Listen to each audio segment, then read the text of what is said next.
Good afternoon to all. గౌరవనీయులు జిల్లా SP గారు మీ కాలేజీని ఎన్నుకొని ఇక్కడికి వచ్చి అన్నిటి మీద సమగ్రంగా చెప్పడం మనకు ఎంతో ఆనందదాయకము. ఇది మీకు ఒక మంచి ఆపర్చునిటీ. ఇద్దరు ఐపీఎస్ ఆఫీసర్స్ మీ కళ్ళ ముందు ఉన్నారు.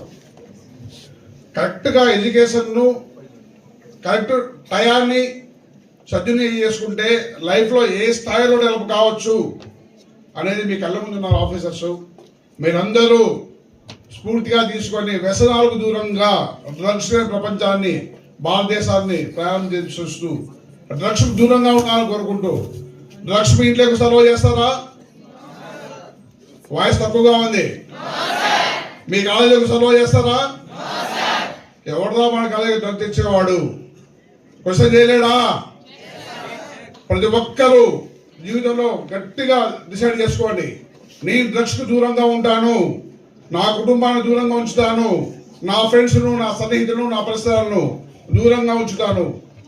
డ్రగ్స్ ఎట్టి పరిస్థితులను నేను అలౌ చేయను, నా పరిసరాలు అలౌ చేయను అనుకుంటారా?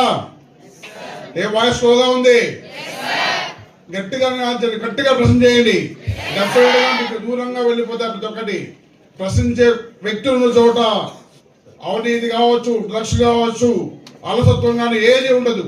మనం అలౌ చేస్తేనే ఏదైనా కానీ గట్టిగా ప్రయత్నం చేయండి. కాలాన్ని సద్వినియోగం చేసుకోండి. సార్ చెప్పిన దాన్ని ఆచరించండి. మీరందరూ మంచి ఫ్యూచర్లోకి, డ్రగ్స్ రహిత ప్రపంచంలోకి వెళుతూ దేశానికి కానీ, కాలేజీకి కానీ, మీ కుటుంబానికి కానీ మీరు ఒక ఉన్నతమైన స్థాయిలో కోరుకుంటూ ముగిస్తాను. Thank you much.